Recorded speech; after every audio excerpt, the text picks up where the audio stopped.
तो स्वागत है दोस्तों आप सभी का इस वीडियो में। तो इस वीडियो में हम लोग फूल की संरचना, प्रकार और उसके प्रेजेंटेशन के बारे में सब कुछ देखने वाले हैं, वो भी नोट्स के साथ। तो बने ही रहेगा हमारे साथ। तो सबसे पहले इसकी संरचना और प्रकार के बारे में हम लोग देखते हैं। तो पुष्प आवृत बीजी पौधों का सबसे महत्वपूर्ण और आकर्षक प्रजनन अंग है। वानस्पतिक रूप से एक पुष्प एक रूपांतरित प्ररोह है जिसका उद्देश्य प्रजनन करना और फल बीज का निर्माण करना है। तो यहाँ पर आप लोग फूल के स्ट्रक्चर्स को देख सकते हैं और ये टाइप्स देख सकते हैं। तो पुष्प की संरचना, विशिष्ट पुष्प के मुख्य रूप से 4 चक्र होते हैं जो एक फूले हुए आधार पर टिके होते हैं, जैसे पुष्पासन कहते हैं। बाह्य दलपुंज, तो ये पुष्प के अंग हैं दोस्तों, पार्ट्स जिनके बारे में हम लोग देखने वाले हैं। पुष्प का सबसे बाहरी चक्र है, इसके व्यक्तिगत अंगों को बाह्य दल कहते हैं और इसका कार्य है यह कलिका अवस्था में पुष्प के आंतरिक अंगों की रक्षा करता है। आमतौर पर यह हरे रंग का होता है और प्रकाश संश्लेषण भी कर सकता है। और इसका अगला भाग है दलपुंज या कुरुला।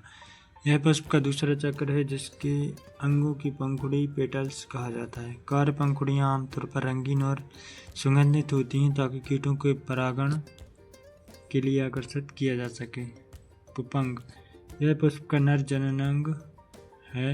इसकी इकाई को पुंकेसर कहते हैं। इसके प्रत्येक पुंकेसर के 2 भाग होते हैं। परागकोश, जहाँ परागकण बनते हैं। पुतंतु, यह परागकोश को पुष्पासन से जोड़ता है। जायांग, यह पुष्प का मादा जनन अंग है। इसकी इकाई को अंडप या स्त्री केसर कहते हैं। इसके 3 भाग होते हैं। पहला है वर्तिकाग्र या स्टिग्मा, परागकणों को ग्रहण करने वाला शीर्ष भाग। अगला है वर्तिका स्टाइल, एक लंबी नली जो वर्तिकाग्र को अंडाशय से जोड़ती है। अंडाशय निचला फूला हुआ भाग जिसमें बीजांड होता है। पुष्प के प्रकार, तो पुष्प अंडाशय की स्थिति के आधार पर इसके प्रकार होते हैं। तो पुष्पासन पर बाह्य दल, दल और पंख के सापेक्ष अंडाशय की स्थिति के आधार पर फूलों को 3 श्रेणियों में बांटा गया है। तो इमेज को हम लोग बाद में देख लेंगे दोस्तों। तो अधोजायंता, तो इसमें जायांग पुष्पासन पर सर्वोच्च स्थान पर स्थित होता है, जबकि अन्य भाग बाह्य दल, दल, पुंकेसर इसके नीचे से निकलते हैं। अंडाशय की स्थिति ऊर्ध्ववर्ती, उदाहरण सरसों, गुड़हल, बैंगन। परिजायंगता, इसमें पुष्पासन का किनारा बढ़कर एक प्याले जैसी संरचना बना लेता है। अंडाशय केंद्र में होता है और अन्य भाग प्याले के किनारे पर लगभग समान ऊंचाई पर स्थित होते हैं। अंडाशय की स्थिति आधा ऊर्ध्ववर्ती आधा अधोवर्ती, उदाहरण गुलाब, प्लम, आड़ू। अधिजायंगता, इसमें पुष्पासन अंडाशय को पूरी तरह से घेर लेता है और उससे जुड़ जाता है। पुष्प के अन्य सभी भाग अंडाशय के ऊपर निकलते हैं। अंडाशय की स्थिति अधोवर्ती, उदाहरण अमरूद, ककड़ी, सूरजमुखी के रश्मि पुष्पक। अगला हमारा बीजांड न्यास, अंडाशय के अंदर बीजांडों के लगे रहने के क्रम या विन्यास को बीजांड न्यास कहते हैं। यह मुख्य रूप से 5 प्रकार का होता है। इमेज,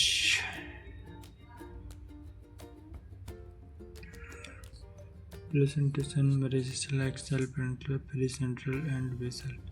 सीमांत, मेरिजाइनल प्लेसेंटेशन, इसमें बीजांड अंडाशय के उदर सीवन के एक प्रकार कतार में लगे होते हैं। विशेषता, अंडाशय एक कुष्ठीय होता है, उदाहरण मटर।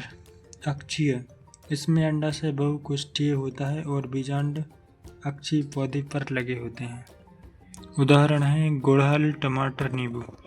भित्तीय या पेराइटल प्लेसेंटेशन, इसमें बीजांड अंडाशय की आंतरिक दीवार या परिधीय भाग पर विकसित होते हैं। कभी कभी कूट पट बनने के कारण अंडाशय की 2 कुष्ठी दिखाई देता है, उदाहरण सरसों और जमीन। मुक्त स्तंभी, इसमें बीजांड केंद्रीय अक्ष पर होते हैं लेकिन अंडाशय में कोई पट नहीं होता है। आभारी या आधारी, इसमें बीजांड अंडाशय के आधार पर स्थित होता है और पूरे अंडाशय में केवल एक ही बीजांड होता है, उदाहरण सूरजमुखी, गेंदा। इसके बाद हम लोग देखते हैं पुष्प की सममिति या सिमेट्री। पुष्प को उसकी काट के आधार पर भी वर्गीकृत किया जा सकता है। पहला है हमारा त्रिज्य सममित, तो जब पुष्प को किसी भी केंद्रीय अक्ष से काटने पर 2 बराबर भागों में बांटा जा सके, जैसे सरसों। एक व्यास सममित, जब पुष्प को केवल एक विशेष ऊर्ध्वाधर समतल से दो बराबर भागों में बांटा जा सके, जैसे मटर या गुलमोहर। असममित या असिमेट्रिक, जिसे किसी भी तरह दो बराबर भागों में ना बांटा जा सके,